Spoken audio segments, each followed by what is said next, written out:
ఎక్కడి నుంచి వచ్చారు బ్రదర్ మీరు? ఇక్కడ కొంచెం ముందుకు కూర్చున్నారా? ఏంది ఏం చూద్దామని వచ్చారు? కేసీఆర్నా సభనా? ఆయన ఏం మాట్లాడతాడో విందామని వచ్చారు? కేసీఆర్ ఏం మాట్లాడతాడో విందామని అభిమానం. కేసీఆర్ అంటే అభిమానం. ఏ ఊరు నుంచి వచ్చారు మీరు? మేలచెరువు మండలం హుజూర్నగర్ రామాపురం. ఎట్లుంది మీ ప్రాంతంలో పరిస్థితులు ఎట్లున్నాయి? అంటే ఏం మాట్లాడుకుంటారు ఇట్లా నలుగురు కూర్చున్నప్పుడు? అధికార పార్టీ గురించి మాట్లాడుతారా కేసీఆర్ గురించి మాట్లాడుతారా? అధికార పార్టీ గురించి మా కాడేం మాట్లాడలేదని, మోసం చేశారని తెలిసి అందరికీ తెలిసింది. మా కాడ మళ్ళీ కేసీఆర్ రావాలని గట్టిగా. ఏం మోసం చేశారు? హామీలు ఏం నెరవేర్చలేదా? హామీలు ఏం చేశారండి? పింఛన్లు ఇవ్వలేదుగా. 4,000 చేస్తామన్నారు కదా, పింఛన్ పెంచుతా చేయలేదుగా. రుణమాఫీ అయిందా? రుణమాఫీ ఒకరికైంది, ఒకరికి కాదు. ఇప్పుడు అయిన వాళ్ళు ఎవరు ఇంతకీ? అంటే కాంగ్రెస్కి సంబంధించిన వాళ్ళ? నాకైతే కాదు. కాంగ్రెస్ వాళ్ళకి సంబంధించిన వాళ్ళకైనా ఇవ్వగానే మాకైతే కాదు పథకాలు. ఎవరికి? ఓన్లీ కాంగ్రెస్ వాళ్ళకే పోతున్నాయి పథకాలు కూడా. బీఆర్ఎస్ వాళ్ళకి వచ్చేది అయితే ఏం లేదు. మొత్తం 420 హామీలు ఇచ్చి జనాలు మోసం చేశారు. ఇప్పటికైతే ఏం లేదు. రాష్ట్ర వ్యాప్తంగా మొత్తం బాగా వ్యతిరేకత వచ్చింది. ఇప్పుడు ఎలక్షన్లు పెడితే మళ్ళీ కేసీఆర్ రావాలని చూస్తారు జనం మొత్తం. ఈ సభ కూడా దానికోసమే. కేసీఆర్ ఏం చెప్తారు, ఏంది పరిస్థితి ఎట్లా నడుస్తుంది? బోర్ కొట్టిండా మీకు రేవంత్ రెడ్డి? నడుస్తున్నాయి నా పరిస్థితి. ఒక నెల చాలన్నా గవర్నమెంట్ చెప్పడానికి, పరిస్థితులు జరగడానికి నెల చాలన్నా, సరిపోతాయి ఏదో ఒకటి. వాళ్ళు 10 ఏళ్ళు పాలించారు కదా, వీళ్ళకి ఒక 5 ఏళ్ళన్నా టైం ఇవ్వాలి కదా. 2 ఏళ్ళు మిస్ అయినందుకు కదన్న, మాకు 2 ఏళ్ళు కేసీఆర్ లేనందుకు బాధపడుతున్నాం. రేవంత్ రెడ్డి 2 ఏళ్ళు వచ్చి బాధ కాదు, కేసీఆర్ లేక బాధపడుతున్నాం. 2 ఏళ్ళు 10 ఏళ్ళు అనుభవించి 2 ఏళ్ళు లేక బాధపడుతున్నాం కేసీఆర్ లేక. ఆ కేసీఆర్ కోసం మళ్ళీ ఇక్కడ దాకా వచ్చినాం. మారుమూల ప్రాంతం మాది, ఆంధ్ర బోర్డర్ మాది, రామాపురం గ్రామం. రామాపురం ఓకే, కోదాడ దాటిన తర్వాత రాంపురం. ఆంధ్ర బోర్డర్ నుంచి నిన్న వచ్చినాం అన్న కేసీఆర్ కోసం. అంటే మాకు అంత ఉంది, కేసీఆర్ని అంత మిస్ అవుతున్నాం అని మేము కేసీఆర్ కోసం వచ్చినాం అనమాట. రేవంత్ రెడ్డి మీద కోపంతో వచ్చిర్రా, ఈయన మీద ప్రేమతో వచ్చిర్రా? అభిమానంతో వచ్చినాం. ఆయన మీద మాకు కోపం ఏం లేదు, ఆయనతోటి మాకు అవసరం కూడా లేదు. మాకు సీఎం కాదు ఆయన ఏది కాదు, మాకు ఏదున్నా మాకు ఈయన కేసీఆర్. ఇప్పుడు 200 యూనిట్ల కరెంట్ రావట్లేదు, మీకు ఫ్రీ కరెంట్ రావట్లేదా? రావట్లేదు. 200 కరెంట్ యూనిట్లు ఇవ్వాలి, ఎవరికి అవసరం కూడా లేదు. ప్లస్ ఫ్రీ బస్ పెట్టిండు, ఎవరికి అవసరం లేదు. మహిళలు కొట్టుకుంటారు. పింఛన్ అన్నాడు, పింఛన్ ఇవ్వలేదు. తులం బంగారం అన్నాడు, ఇవ్వలేదు. వాళ్ళన్న ఆయన ఫారెన్ పోతే వాళ్ళని వచ్చి స్టేజ్ ఎక్కుతుండు తిరుపతి రెడ్డి, అవి వాళ్ళకి నడుతున్నాయి, మాకైతే ఏమి నడవట్లేదు. వేస్ట్. ఎట్లా ఉంది ఊళ్ళో? ఇదే నా పరిస్థితి ఆయన చెప్పినట్టు. మొత్తం ఊళ్ళో పరిస్థితి కాదన్న, మొత్తం రాష్ట్ర వ్యాప్తంగా పరిస్థితి మొత్తం ఇదే. రాష్ట్ర వ్యాప్తంగా మొత్తం పరిస్థితి అంతా ఇదే. కాంగ్రెస్ వాళ్ళే అంటారు ఎందుకు వేసిన ఓట్ల మా చెప్తూ మేము కొట్టుకోవాలని వాళ్ళే చెప్తారు. ఎక్కడ చూడట్లేదు మనం, ఎన్ని చూడట్లేదు మనం. అది పరిస్థితి. రుణమాఫీ చేసినామని చెప్తున్నాడు, ఫ్రీ బస్ అంటున్నాడు, 200 యూనిట్ల కరెంట్ అంటున్నాడు, సిలిండర్ 500కి ఇవన్నీ రావట్లేదు. ఎక్కడికైనా పోదాం 100% రుణమాఫీ జరిగిందంటే మేము కూడా వస్తాం కాంగ్రెస్లోకి, మేము కూడా జాయిన్ అవుతాం ఎక్కడైనా సరే. 2024 జనవరిలో సర్పంచ్ ఎలక్షన్లు అయిపోయినాయి, ఇప్పటికీ 1.5 సంవత్సరం అవుతున్నాయి. ఎందుకు పెట్టలేకపోతుండు? మా పరిపాలన, మా గ్రామాలలో మాకు పరిపాలన ఎవరు ఇవ్వాలి? నీ సీటుకి అయితే నువ్వు పెట్టుకున్నావు, నీ ఎలక్షన్ వచ్చింది నువ్వు కూర్చున్నావు. మరి మా గ్రామ పంచాయతీలో మా పరిస్థితులు ఏంది? మాకు సేవ చేసేది ఎవరు? సర్పంచే. కానీ ఇంతవరకు పెట్టలేదు. ఎందుకు పెట్టలేదు? నీకు ఆ ధైర్యం లేదు. నువ్వేమో హామీలు అమలు చేయలేదు గ్రామ స్థాయిలో. నువ్వు ఎక్కడ అమలు చేసినావు? మీడియాకి, ప్రెస్కి అమలు చేసినావు, ఎక్కడా గ్రామ స్థాయిలో అమలు చేయలేదు. దానికాడ నువ్వు ఏదో మాయ మాటలు చెప్పుకుంటూ ఎట్లుంటుంది ఊళ్ళో పరిస్థితి? ఎట్లుంటుంది? 100% మళ్ళీ గులాబీ జెండా 100% స్థానిక సంస్థలలో అధికారంలో ఉంది కాంగ్రెస్ పార్టీ. రేవంత్ రెడ్డి ముఖ్యమంత్రి ఉన్నాడు. ఏ ధైర్యంతో ఎట్లా సర్పంచ్లు ఇట్లా గెలుస్తారు బీఆర్ఎస్ నుంచి? ఒక్క 1.5%, 1.2% రేవంత్ రెడ్డికి కేసీఆర్కి ఓట్ షేరు. మిగతాది యాజ్ టు యాజ్ ఎక్కడైనా ఇప్పుడు ఓవరాల్ ఇంకా డబల్ ఉంది. ఇప్పుడు అప్పుడు ఎందుకు మిస్ అయినా కేసీఆర్ అని తలపట్టుకుంటున్న వాళ్ళు ఇప్పుడు సిద్ధంగా ఉన్నారు. గ్రామ స్థాయిలో స్థానిక సంస్థలలో కేసీఆర్ గులాబీ జెండా ఎగరేయడానికి 100% సిద్ధంగా ఉన్నారు, యువత నుంచి ముసలోళ్ళ వరకు. ఎక్కడ పింక్ వేవ్ స్టార్ట్ అయ్యిందన్న ఖచ్చితంగా సర్పంచ్ ఎన్నికలలో, అలా డౌటే లేదు. రాష్ట్ర వ్యాప్తంగా ఎక్కడైనా కాదు. అది ఎన్నికలు వస్తే ఇప్పటికిప్పుడు ఎన్నికలు వస్తే ఎట్లుంటుంది? ఇప్పటికిప్పుడు ఎన్నికలు వస్తే ఖచ్చితంగా లేవటమే. 80 సీట్లు, 80 నుంచి 100 సీట్లు ఈజీగా వస్తాయి, నో డౌట్ అందులో. అది ఎందుకు అంటే కొంతమంది సోషల్ మీడియాలో డబ్బులు ఇచ్చి లేకపోతే 100 కోట్లు బీఆర్ఎస్ ఖర్చు పెట్టి ఇట్లా మాట్లాడిస్తుందని చెప్తున్నాడు. ఎవరు కూడా పోస్టులు కానీ స్టోరీలు కానీ పెట్టడన్నా, అంత అధ్వానంగా అయితే ఓర్లేరు ఈ రోజుల్లో. ఖచ్చితంగా అభిమానం ఉంటేనే ఎవరైనా పోస్ట్ పెడతారు, ఎవరైనా ఏదైనా చేస్తారు. ఈ అభిమానం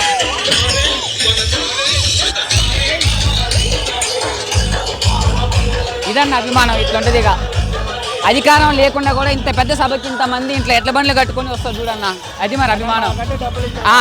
మన వాడికి ఇచ్చిన డబ్బులు, వాడికి ఇచ్చిన డబ్బులు మనం మ్యాచ్ అయితే అట్లాంటి పరిస్థితి ఉంది. అన్న డబ్బులు ఇచ్చి అభిమానం అయితే ఎవరు కొనలేరన్న, ఖచ్చితంగా అలా డౌటే లేదు. ఈ వేవ్ ఎప్పుడు కూడా రాలేదు, గతంలో ఎప్పుడు కూడా ఇట్లాంటి పరిస్థితులు కనపడలేదు. ఇట్లాంటి పరిస్థితులు రావడానికి రేవంత్ రెడ్డి ఫెయిల్యూరా, కాంగ్రెస్ ఫెయిల్యూరా? రేవంత్ రెడ్డి ఫెయిల్యూర్, కాంగ్రెస్ ఫెయిల్యూర్ రెండు నడుస్తారు. అందులో కేసీఆర్ మిస్ అవుతున్నాం. అందుకని ఇదంతా ప్రపంచం అంతా మళ్ళీ కేసీఆర్ కావాలని ఈ ప్రపంచం అంతా. ఒక ముఖ్యమంత్రి ఒక రేవంత్ రెడ్డే కాదు, మొత్తం చీఫ్ మినిస్టర్లే అలా, అది మొత్తం చీఫ్ మినిస్టర్లే వాళ్ళంతా. అది వాళ్ళ కాడ కోఆర్డినేషన్ లేదండి. అది వాళ్ళలో వాళ్ళే కొట్టుకొని వస్తారు. ఇంకా ప్రజలకి ఏమి ఇస్తారు? వాళ్ళలో వాళ్ళే. ఉమ్మడి నల్గొండ జిల్లాలో 2 మినిస్టర్లు ఉండరు. కోమటిరెడ్డి హెలికాప్టర్ వేసిపోతే తుంగమరెడ్డి కలపడుతుండు, తుంగమరెడ్డి వేసిపోతే కోమటిరెడ్డి హెలికాప్టర్ కాడ కలపడతారన్న. ఇన్ని జరుగుతున్నాయి మరి, అది ఇంతవరకు ఏం లేదు. ఊర్లలో ఇప్పుడు ఏజ్డ్ పీపుల్ ముసలి వాళ్ళు కూర్చుంటారు చూసినారు రచ్చబండ దగ్గర, వాళ్ళు ఏం మాట్లాడుకుంటారు, ఏం చెప్తున్నారు అసలు వాళ్ళు? అసలు వాళ్ళు కనుక రేవంత్ రెడ్డి పక్కన ఉంటే చెప్తాను కొడతారు, వాళ్ళే కొడతారు. అది రూపాయలు పింఛని 2000 తీసుకువెళ్ళు, 2000 4000 తీసుకోవాలి, 10 ఇంతలు పెంచిండు. ఇలా కేసీఆర్ ఇచ్చిన 2000 కూడా ఇవ్వట్లేదు ఇప్పుడు రేవంత్ రెడ్డి. అది భూముల రేట్లు ఏమైనా పెరిగినాయి మీ ఊర్లలో? మొత్తం తగ్గుతున్నాయి పూర్తిగా, రియల్ ఎస్టేట్ మొత్తం పడిపోతున్నావు. వాల్యూస్ పడిపోయినాయి. ఫర్ ఎగ్జాంపుల్ ఇప్పుడు హైదరాబాదే తీసుకుందాం. హైదరాబాద్ మన హైడ్రా వచ్చేసి రియల్ ఎస్టేట్ మొత్తం డౌన్ అయిపోయింది పూర్తిగా. సో అదే ఎఫెక్ట్ మన రూరల్లో పడ్డది, అర్బన్లో పడ్డది. సో ఇప్పుడు మన సపోజ్ మన కేసీఆర్ గవర్నమెంట్ ఉన్నప్పుడు సపోజ్ ల్యాండ్ 1 ఎకర్ వచ్చేసి 30 lakhs ఉంది. ఇవాళ హైడ్రా అని 30 లక్షలు ఉంది. ఇవాళ ఆ రియల్ ఎస్టేట్ అనేది డ్రాప్ డౌన్ వలన అది రూరల్ మెయిన్ పూర్తి ఎఫెక్ట్ పడి ఇవాళ 30 lakhs ఉన్న ల్యాండ్ కూడా 15 lakhs 12 lakhs వచ్చింది. ఇవాళ దారుణమైన పరిస్థితులు ఎదుర్కోవాల్సి వస్తుంది. ప్లస్ వాటర్ మనకు ఉన్నా కూడా అవి యూటిలైజ్ చేసుకోలేకపోతున్నాం. గవర్నమెంట్ ఓవరాల్గా 100% ఫెయిల్యూర్ అయింది. సో దానివల్ల పూర్తిగా డ్రాప్ డౌన్ అయిపోయింది. 3 ఏళ్ళు ఉంది కదా, టైం ఇచ్చి చూడవచ్చు కదా, అప్పుడు 2 ఏళ్ళకి ఎట్లా డిసైడ్ చేద్దాం మనం? 2 ఏళ్ళ కంటే బ్రదర్ అన్నం ఉడికిందో లేదని చెప్పడానికి మనం అందులో ఉన్న మొత్తం గింజలు పట్టుకోవడం అవసరం లేదు. ఒక కిత్తు పట్టుకుంటే చాలు దాని వాల్యూ ఏందో తెలిసిద్ది, అది ఉడికిద్దా లేదా. సో ఇది కూడా అంతే. గవర్నమెంట్ అనేది నాకు 27 years, నేను నా ఎక్స్పీరియన్స్లో చెప్తున్నా, ఏ గవర్నమెంట్కి కూడా ఇంత షార్ట్ టైంలో ఇంత ఆపోజిషన్ అనేది రాలేదు. నియర్లీ 16 months అవుతుంది. 16 monthsలో ఇంత అపోజిషన్ వచ్చింది. యాజ్ ఏ స్టూడెంట్గా నేను చెప్తున్నా, మొత్తం ఐటీ రిసోర్సెసే కానీ ఐటీ ఇండస్ట్రీస్ కానీ మొత్తం వచ్చిన హైదరాబాద్కి ఏదైతే మన గవర్నమెంట్లో కేటీఆర్ ఏదైతే ఐటీ మినిస్టర్గా ఉండి తెచ్చాడో అవన్నీ బ్యాక్ పోతున్నాయి. ఎందుకని గవర్నమెంట్ కంప్లీట్గా ఏమన్నా టేక్ ఆఫ్ చేయలేకపోతుంది. సో దానివల్ల అన్ని రిసోర్స్ మళ్ళీ వేరే అనదర్ స్టేట్స్కి వెళ్ళిపోతున్నాయి. సోషల్ మీడియాలో కాంగ్రెస్కి నెగిటివ్గా వార్తలు చూసి చెప్తున్నారా? రియాలిటీగా గ్రౌండ్లో ఇదే పరిస్థితి ఉందా? రియాలిటీగా మీరు చూసుకోండి, ఎక్కడ చూసుకోండి. మనం ఎక్కడ వచ్చి ఎక్కడ చెప్పడం కాదు, మీరు ఎక్కడ పోండి, ఓవరాల్ స్టేట్కి పోండి, ఎక్కడైనా అడగండి, ఇదే ఉంది. సేమ్ ఇయే క్వశ్చన్స్ వస్తాయి, ఇయే ఆన్సర్స్ వస్తాయి. ఫ్యాన్ కానీ ఇది కానీ కాదు, ఓవరాల్గా స్టేట్ వైజ్గా ఇట్లా ఉంది.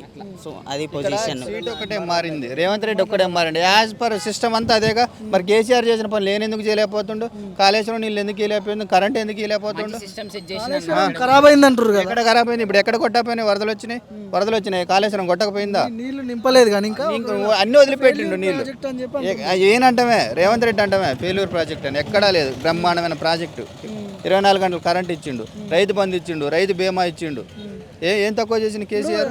ఎన్నికల టైంలో కేసీఆర్ మీద ఉన్న వ్యతిరేకతతో రేవంత్ కోటేసిర్రా, లేకపోతే రేవంత్ రెడ్డి కావాలని ఓటేసిర్రా? నాకు అర్థం కాదు. అత్యాశకి అదొక అత్యాశ అంతే.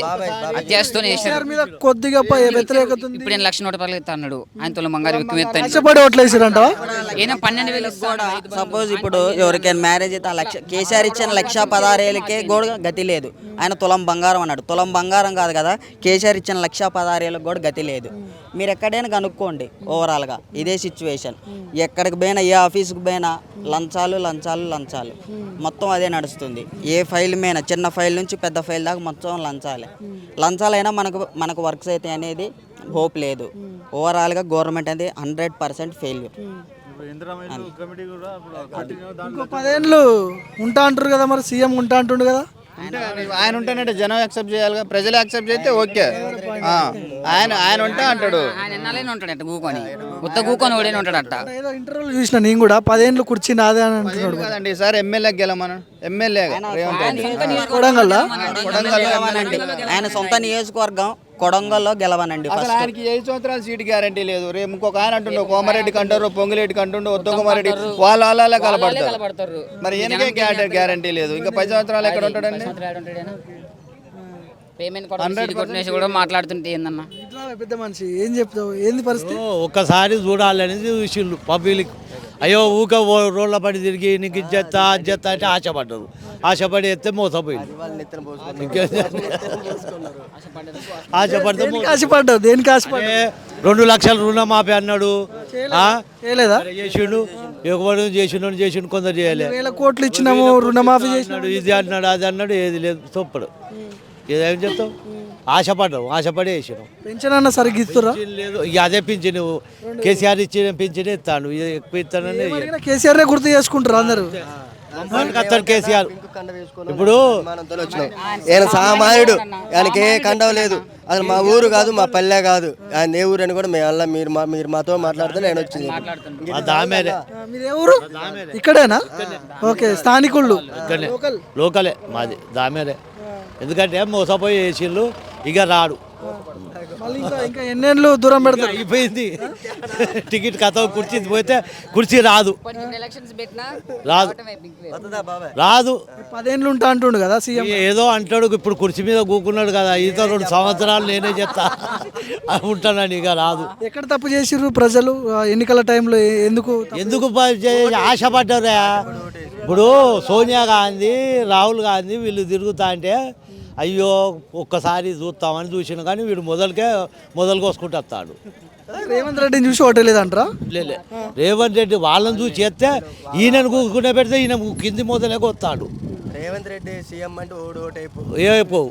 వాళ్ళ ముఖం కాంగ్రెస్ ముఖం చూసి సోనియా గాంధీ ముఖం చూసి చేస్తే ఈయన కుర్చీ మీద కూకొని జనానికి ముడ్లు కొత్తాడు, ఎర్రు కొత్తాడు, చెట్టుకు మీద పోయి అలా కిందనే కొత్తాడు. ఏం చెప్తావు? ఏం మాట్లాడతాడంటే కేసీఆర్ ఇప్పుడు ఇక్కడ ఏం మాట్లాడలే, ప్రజల కొరకు మాట్లాడతాడు, ప్రజల కొరకు మాట్లాడతాడు. దాన్ని అన్ని కులాలకు చేసిండు. ఇప్పుడు రైతు బంధు, రుణమాఫీ, తులం బంగారం, పెన్షన్ ఏది లేదు. అడిగితే కేసు సామాన్యుల మీద కూడా కేసులు పెడుతురా? మాట్లాడితే కేసు. పేరు ముఖ్యమంత్రి పేరు తెలియకపోయినా పెడుతున్నారు. ఇక పేరు పెట్టుకున్నారు, ఇక అయిపోయింది. ఇక జోలి వస్తున్నారు ఆయన సపరేట్.